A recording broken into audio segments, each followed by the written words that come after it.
Hello, everyone, and a warm welcome to you. My name is Emma, and I'm the founder and managing director at Chief Disruptor. We're delighted you're tuning in for our fifth episode in this series, exploring what's shaping flexible working. This series is about innovative businesses and how they're embracing flexible working and empowering employees to work from anywhere. Over the course of the 6 episodes, our guest speakers will delve into how they're rewriting the rules of work and how these changes enable them to not only survive, but indeed to thrive. In this episode, we're exploring the intersection between flexible working, employee well-being, and productivity.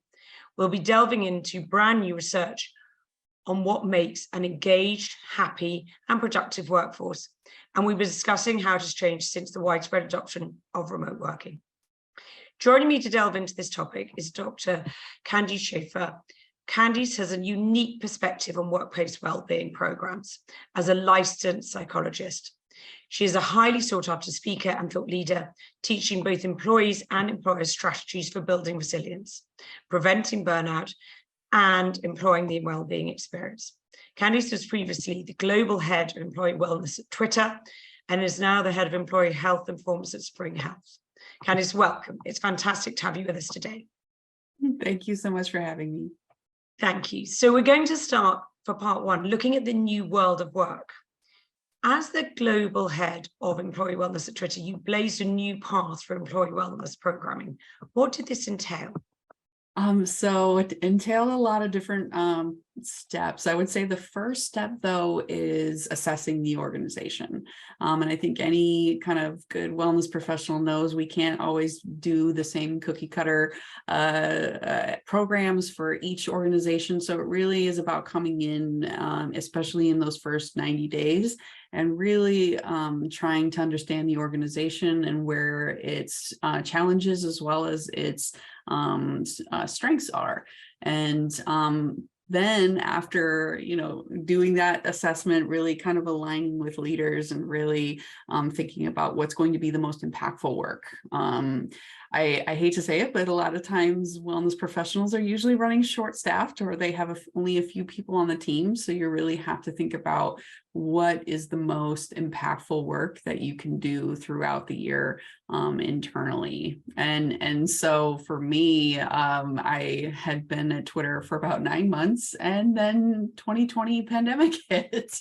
And so any strategy that I had quickly had to shift to a remote-based workforce, which fortunately we were making that move towards remote working over the past couple of years. And it was planned to be more of a 3-year strategy that we were going to move more fully remote, and it just happened right there in the course of 3 months. But really focusing on virtual programs, things that can get also our employees more connected now that there isn't the barrier of location per se.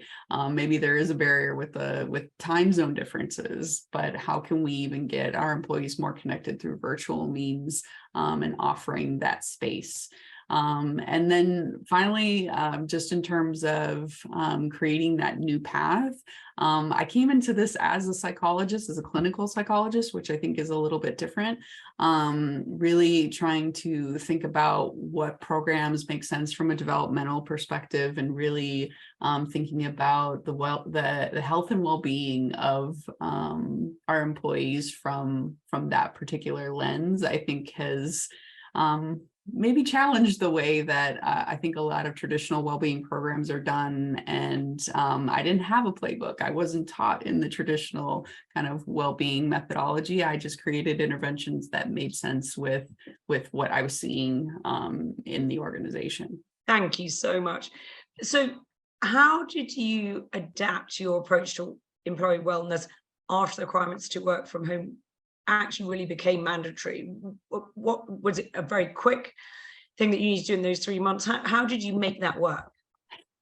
It was a combination of both. So I quickly got a peer support program off the ground that was obviously going to be now all virtual. There would be no in person, which actually I think worked out for the better. It connected a lot of, like I said, our employees across different locations that maybe would not normally be in their local office. And so you're expanding the amount of people that you can get connected with. Making the shift to virtual was a little bit more challenging. I was used to teaching workshops in person and really getting to know employees in person. I had spent my first 2 months at Twitter onboarding at headquarters in San Francisco. And so having that in-person feel was a little bit more challenging, but necessity is the mother of innovation. And so you really kind of learn what are ways that are engaging over time of doing trainings and really trying to make it feel more interactive, how many people you keep in the training, things like that.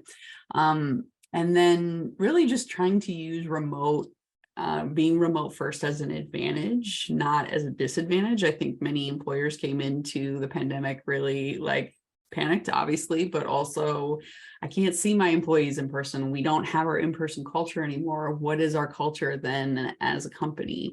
And really thinking about your reach, especially if you're a global company, which Twitter was, and really thinking about how do we make this engaging for everybody and give an equity to the employee experience? Because I think for the most part, employees had thought that the company was headquartered in San Francisco. It was very San Francisco based.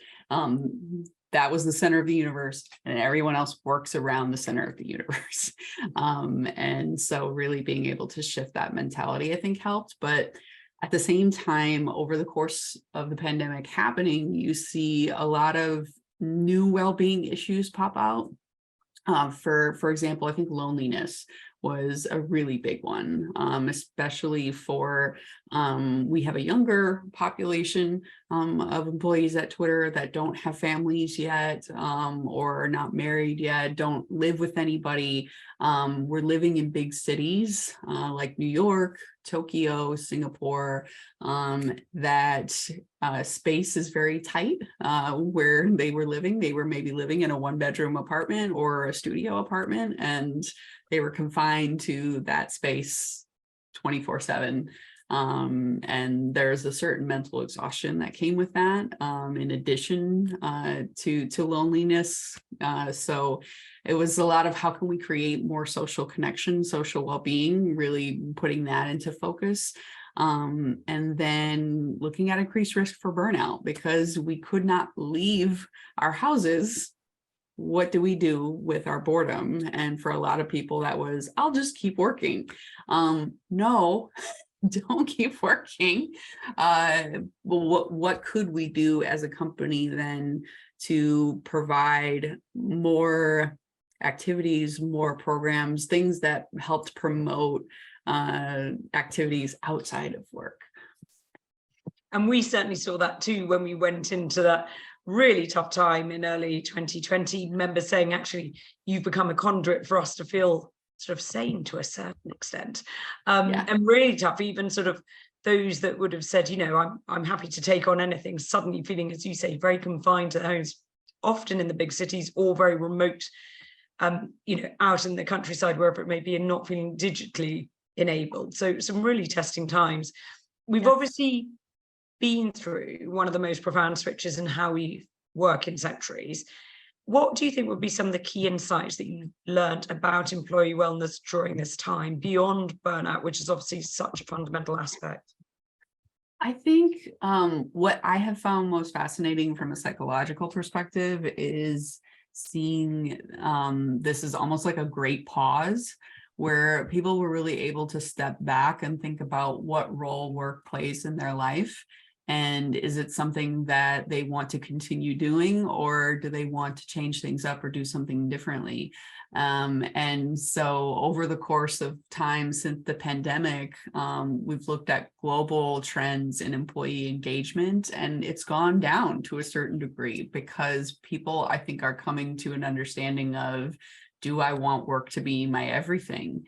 And for a lot of people, it's no, I don't. I've been focusing too much on work, and I really need to spend time on other things or spend time with my family, really trying to make sure that the correct priorities are in alignment with what you do every day.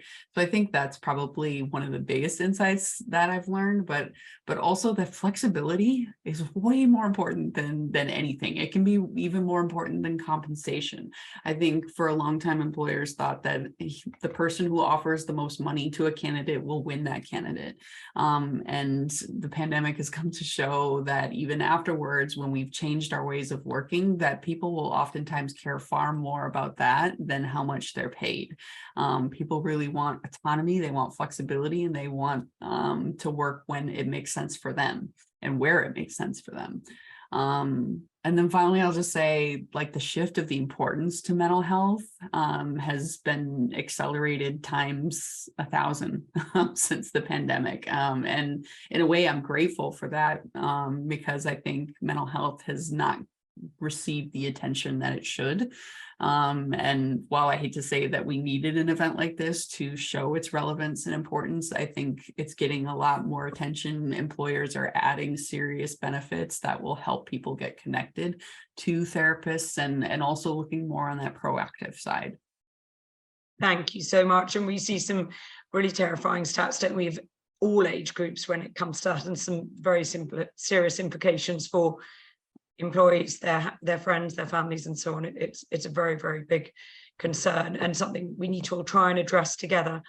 When it comes to some other aspects, what would you say are the key factors that employers should keep in mind when developing a flexible working policy that can support and enhance employee well-being?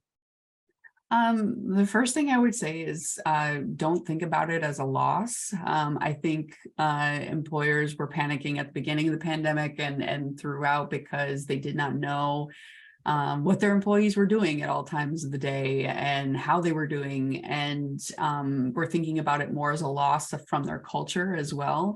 And really to shift your focus and think about, what are you hoping to gain from this? And for the most part, the research is coming in and saying that flexible working is allowing for greater productivity, better employee engagement, and also you're able to get better talent that would not be in the area where you have your company located. So really thinking about the advantages. And the second thing I'll say is to really think about, when you're developing a flexible work policy, to think about your employee value proposition. What are you providing to the employee as a company? What skills are you going to be giving long term? And that's what employees are starting to think about as they select new jobs, is what am I going to get in terms of meaning and purpose, skills, learning, and networking skills. What am I going to learn on this job that I can take with me to my next one and eventually along my longer career path? So in that flexibility, you're going to, I think, gain a lot more opportunity. And so what is the company willing to be flexible on? And certain roles will probably be more flexible than others.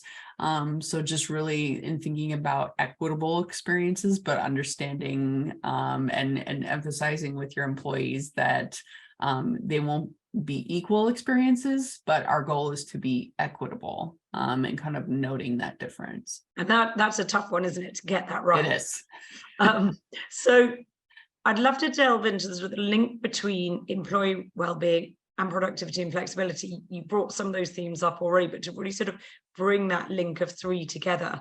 In your current role, you're testing how to develop the most mentally healthy workplace on the planet.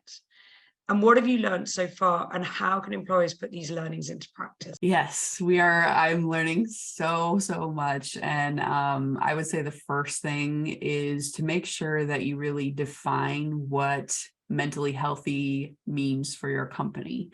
If it's not well defined, employees can kind of impose their own interpretations of what that means, and will kind of hold it against the company sometimes or challenge the company, which isn't a bad thing. But at the same point, we all have to be on the same page as to what the goal around being a mentally healthy company is.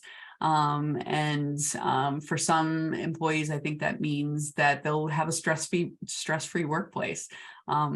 The nature of a startup where I work is probably not going to be stress-free. So really kind of defining that and communicating that with employees as to what that means and how long that will take as well. We at Spring Health, we've learned that this is probably going to be a 10-year goal for us, if not longer than that, because to make such powerful shifts in a culture that's constantly changing, the way a startup is going to be like hitting a moving target. So we're hoping to refine those methods over time. But within that definition that you create as a company of what a mentally healthy company is to then use that definition to create metrics that are both effective and efficient. We define a mentally healthy workplace as one where individuals of all kinds can thrive. So what does thriving mean? We're really thinking about it as employees that are empowered, that are energized, and that are inspired. And so when we train our managers, we really look at how do we create environments that embody those three things and really encourage those behaviors in our employees. And we created an assessment that assesses managers and our senior leaders on that atmosphere. Are we creating that atmosphere for our employees? And then lastly, I've learned it's, and this is probably no surprise to anyone who works in corporate wellness out there, but to just really make sure that you're getting buy-in at all levels. This is not just my responsibility as the head of employee health and performance. I consider myself probably the person who's keeping the company accountable, as well as the long-term coach and guide of how we're going to implement a strategy around that. But it's really, really important that all of your senior leaders from lower level to higher level at the CEO level really understands the importance of this and why we're doing this. Thank you so much. Employee well-being and productivity, obviously really significant aspects of an organization's success, happiness, so many other components. How does employee well-being affect productivity? This is a really good question. And I would say I'm going to use an analogy to talk about this one. And so when I first went into graduate school to become a psychologist, I wanted to study sports psychology, which is the study of how athletes come to a peak performance state and how do we keep them there. And this is coming from that same perspective. We need to start thinking about our employees almost in the same way we think about professional athletes. And how many people have told you that soccer is a mental game, tennis is a mental game. It's all mental, not really physical. It's the same thing here. We're doing very much of a mental performance. And in order to make sure that we can perform, there needs to be that foundational level of well-being practices so that you're not worried about, am I going to be able to pay my bills? Are things okay at home? Things like that. Or did I get enough sleep today? Those types of things are already taken care of, kind of like how we think about Maslow's hierarchy, where all those basic needs are met so that we can go to the peak performance state. It's a difficult one, isn't it? With more and more employees working from home, and well-being being something that's increasingly important, but also being tested. What do you feel the small changes are that employees can make to improve their well-being and productivity when they do work from home? Would there be any sort of tips and tricks that you think could help those employees? There's a lot of things, and I hate to be overly prescriptive because each person is different. And so the best thing that I can say to anyone out there is to experiment, to really try different things. If something isn't working for you, mix it up. For me, I can again only speak to me, is I really need a room where I do work, and that door closes at the end of the day. On the weekends, I don't really do work in my house other than the room that I'm in right now. And I notice that my mentality shifts as well. Once I enter this room, I kind of go into that business mindset, maybe the same way that when you put on a uniform, if you go to work, or if you wear a badge for your names, it's the same thing. So that's one particular tip I would give. And the other thing that has been kind of like a constant learning curve for me is to think about how to plan your days, especially now that we're working across multiple time zones, and there's no one really here in the physical environment to prompt me to say, oh, it's time for lunch, or it's time to go to this particular meeting. You're not really getting a sense of the day anymore to really thoughtfully plan out your days as to during 9 to 11 I have focus time where I'm going to be working on deep work, and then from 11 to noon I do lunch, noon to 2 o'clock I do meetings. So really just being thoughtful about that time that you're blocking off, because what I think we're finding with stress levels is people are so much in back-to-back meetings that it's becoming, you're becoming a slave to your schedule, and you're not having any scheduled time to do the work that results from those meetings. And so making sure that you block off focus time to do deep work, or what we call flow. So getting in the zone and really feeling like you're being productive and getting things done is super, super important. I couldn't agree more. We've just literally had that conversation. Very easy, isn't it, for Mondays to become that meeting day, and you get to the end of Monday and think, gosh, I'll spend the rest of the week doing flow work then. Thank you.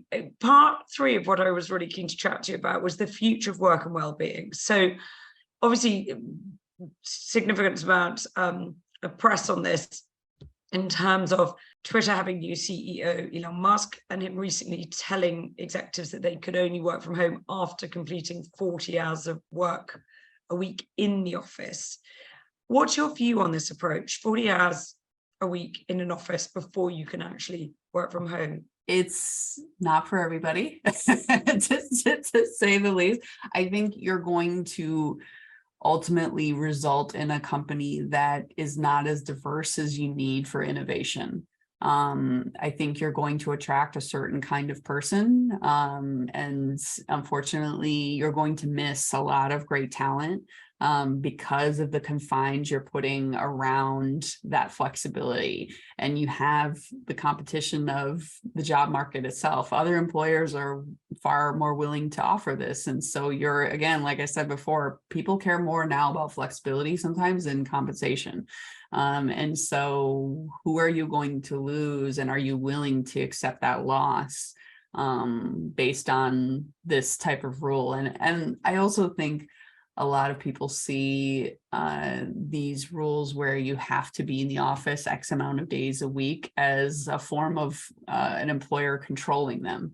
And now that we've had this autonomy and you try to go back to controlling your employees more, confining their autonomy, they're going to resist, they're going to get upset. The one thing I learned by working in the benefits department is if you offer a benefit, never take it away, because you will never hear the end of it. You can always give something, but if you take it away, you're going to hear about it. Very good piece of advice. We're obviously in a really tough economic time, plenty of uncertainty economically.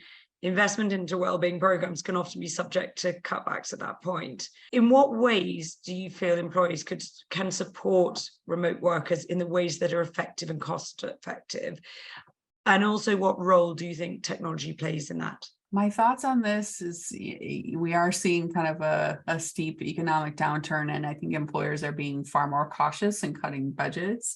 And so in that respect, we really have to make use of the resources that we have and really be strategic about it.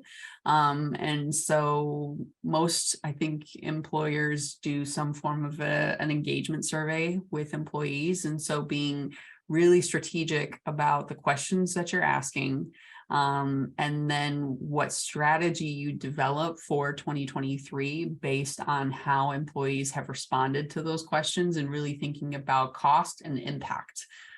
So there may be, many low lift things that can be high impact. It doesn't necessarily have to be a huge expensive program that you want to implement in order to make that impact. And I think that's where sometimes corporate wellness professionals can get kind of caught up in what vendor can I bring in to make everybody's pains go away.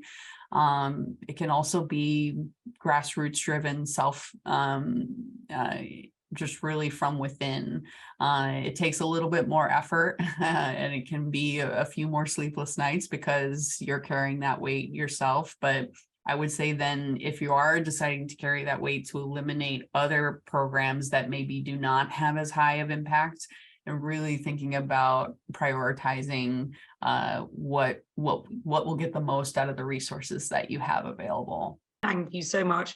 Spring Health is a really interesting organization, recently named one of the best places to work in New York, and said to be at the center of building a human-centric future of work. It's a very big thing to have as sort of a badge of development. How can employees emulate this, do you think? And what are the characteristics of working this way? It requires, I think, a lot of listening to your employees. Really, it's all about increasing two-way communication, but more or less the senior leaders in the organization and the employer themselves really being a good listening and thought partner to employees. I can't tell you how many times, both as a former therapist as well as working as in the corporate world, of how much validating somebody can go way, it can give you far more mileage than you ever thought possible. And so starting from a point of really listening, understanding the concerns, and communicating with employees on how you plan on actioning those things, whether it may not be right now. I mean, we can't prioritize everything at this moment, but really understanding that you've heard them and want to push forward in thinking about how we can change the current working conditions based on that feedback. And the other thing I'll say too is human-centric future-focused work really involves thinking about how the employer can enhance the experience at the organization. I think previously, especially in tech, maybe 5 to 6 years ago, the emphasis was on who can have the best benefits package for all their employees.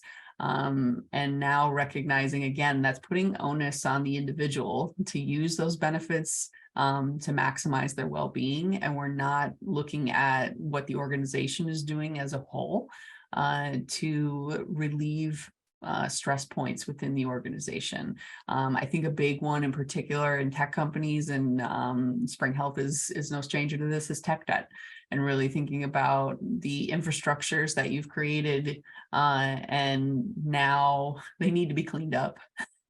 Because things have changed. The products that we've created since those infrastructures were built really need to be refined to make our employees' lives easier. And so it's not sexy work to go back and fix infrastructure. Building new products is really way more attractive, but at the same point, the amount of ROI that you'll get in terms of employee satisfaction, decreased turnover, and engagement will likely pay off far more than just building a new product.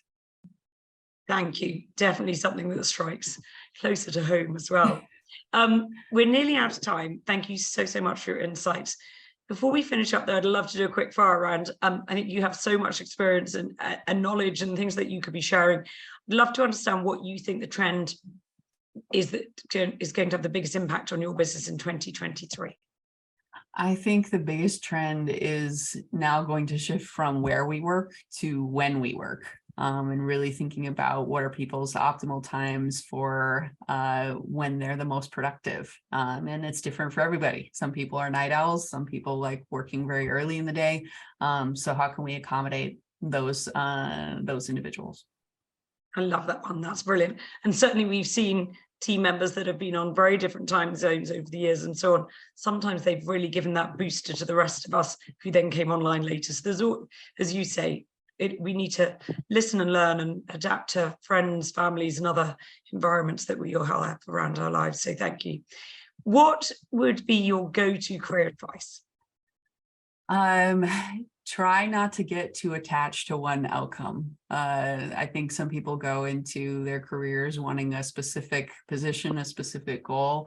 5 years ago, if you would have told me I would be doing this, I would not have agreed with you in my wildest dreams, simply because I didn't know the position existed. And so by not locking down on, I want to be ahead in this particular role in a certain organization, you're confining yourself to what you want in the end, and you're not leaving yourself open to other opportunities when those pop up. So having an idea of where you want to go, but not being locked in. I love that one. Form of communication, your go-to form of communication, is it email, phone call, text message, Teams, Slack, something else?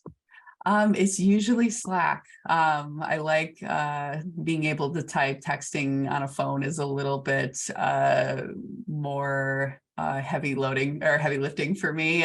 So Slack, being able to do GIFs and emojis and things like that. I love to try to insert nonverbal communication within a verbal communication. And with all of your experience over the years, your work de-stressor?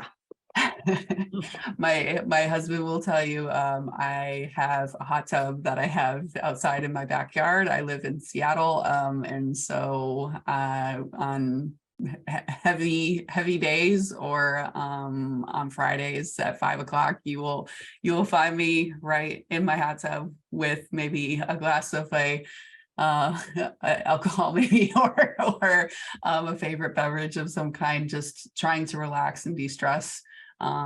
It's very healing and therapeutic for me.